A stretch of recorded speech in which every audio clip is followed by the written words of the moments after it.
क्योंकि गर्मी अचानक आई ना तो जानवरों ने ना बैलेंस बरकरार नहीं रहना, क्योंकि गर्मी अचानक जो आनी आ तो जानवर ने दुध तू भी घटा देना। उवें ढिलियां मट्ठियां 3 लाख वाला पक्खा, एक 2 लाख वाला पक्खा, एक 2.5 लाख वाला पक्खा, एक लाख वाला पक्खा, तो एक 50,000 तो एक 80,000। ਜਿਹੜਾ ਨਾ ਸਿਰਫ ਹਵਾ ਵਾਲੀ ਯੂਜ਼ ਹੁੰਦਾ ਵਾ, ਨਾ ਕਿ ਜਿਹੜਾ ਸ਼ੋਸ਼ੇਬਾਜ਼ੀ ਲਾਈ ਦੀ ਆ ਕਿ ਥੋੜਾ ਨਾ ਫਰਨੀਚਰ ਜਾਂ ਜ਼ਿਆਦਾ ਪਾ ਦੋ ਪੱਖੇ ਤੇ ਪਰ ਹੀ ਉਹਨੂੰ ਥੋੜਾ ਮੋਡੀਫਾਈ ਕਰ ਦੋ ਜੀ, ਹਵਾ ਦੇ ਜਾਨਵਰ ਖਾ ਪੀ ਕੇ ਆਣ ਕੇ ਆਰਾਮ ਕਰਨ ਵਾਸਤੇ ਮੈਂ ਹਵਾ ਦੱਸਦਾ ਆਪਾਂ ਨਾ ਫਾਰਮ ਦੇ ਅੰਦਰ ਜਿਹੜੇ ਵੱਡੇ ਪੱਖੇ ਲਵਾ ਰਹੇ ਤੇ ਸ਼ਾਵਰ ਲਵਾ।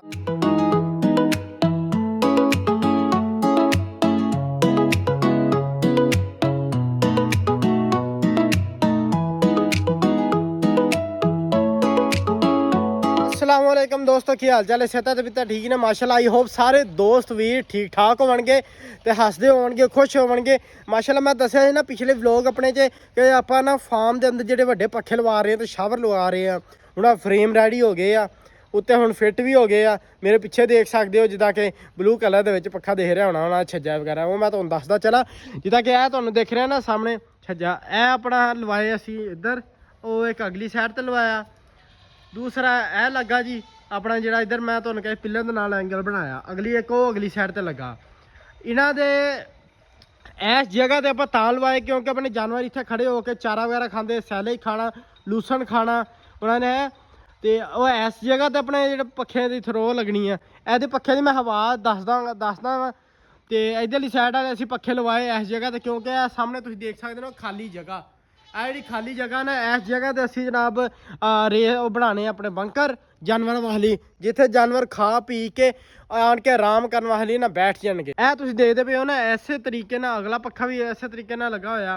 जिहड़े यह पक्खे ने इन्हां दे छज्जे लग गए, वो अगले दे पक्खा लग गया ना पर, इधर पर रह गए, अगले दे पर रह गए। इंशाल्लाह अल्लाह सोहने मेरे नचाया ना तो आपां सुबह जिहड़े पक्खे छज्जे भी लग जाने तो मोटरां भी कसो जानियां, तो इंशाल्लाह सुबह चलावांगे नाल दसांगे।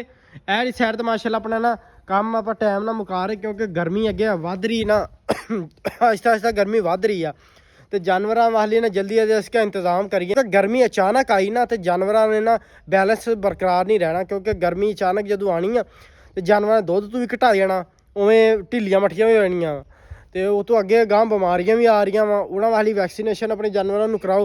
दूसरी गल जी अपने जानवरों के बर वक्त पक्खे शावर इन्हां दा अच्छा निज़ाम, सब तो ज़्यादा निज़ाम तो तू पानी ताज़ा भरो, क्योंकि होदियां ना इन्हां जो ताज़ा पानी भरो।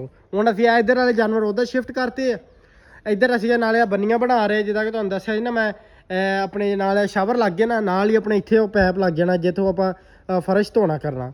आ देखो ना गंदा होया, तो असीं मैं ना फोड़ा छोड़ा मरवाया, मैं कहा चलो उधर शिफ्ट करते। हुण जानवर उधर शिफ्ट करते आ, अगली साइड ते आपां मिट्टी पाई जिथे बंकर बनाने आ, तो इधरली साइड ते अपनी बन्नी तैयार हो गई है। इधर आपां रैंप जिहा बना लेना जो ट्रैक्टर वगैरह गुजारन वाली जां अपना होर निज़ाम अंदर टपाने वाली, ट्रैक्टर टपने जानवरों ने आना बाहर। तो यह पक्खे जेह्ड़े ना इन्हां मैं दसदा चलां कि यह जेह्ड़े पक्खे आ, पक्खे साढ़े को छोटे भी पहले लगे सी, तो वो छोटे जेह्ड़े हवा नहीं अगे दिंदे, जानवर अगे आ जांदे। जानवर ज़्यादा होए तो असीं पक्खे भी थोड़े वधाए आ, वड्डे कीते पक्खे, क्योंकि तुहानूं दसदा चलां जी एक 3 लाख वाला पक्खा, एक 2 लाख वाला पक्खा, एक 2.5 लाख वाला पक्खा, एक लाख वाला पक्खा, तो एक 50,000 तो एक 80,000 वाला पक्खा।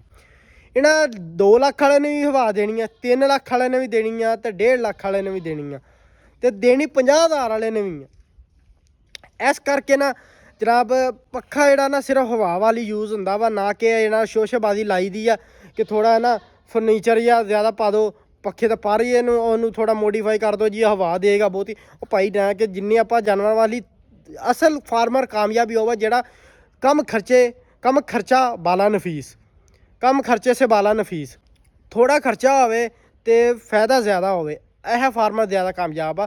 तो इंशाल्लाह पੱਖਿਆਂ ਦੇ किन्ने ते आए आ, तो फिटिंग किद्दां उन्होंने किन्ने दे विच करके दित्ती आ, शावर किन्ने च लगे आ, पੱਖੇ किन्ने पैसों च आए आ, किस जगह तो लई असीं, तो वो फिटिंग तुहानूं करके देवणगे या तुसीं फिटिंग आप करानी आ।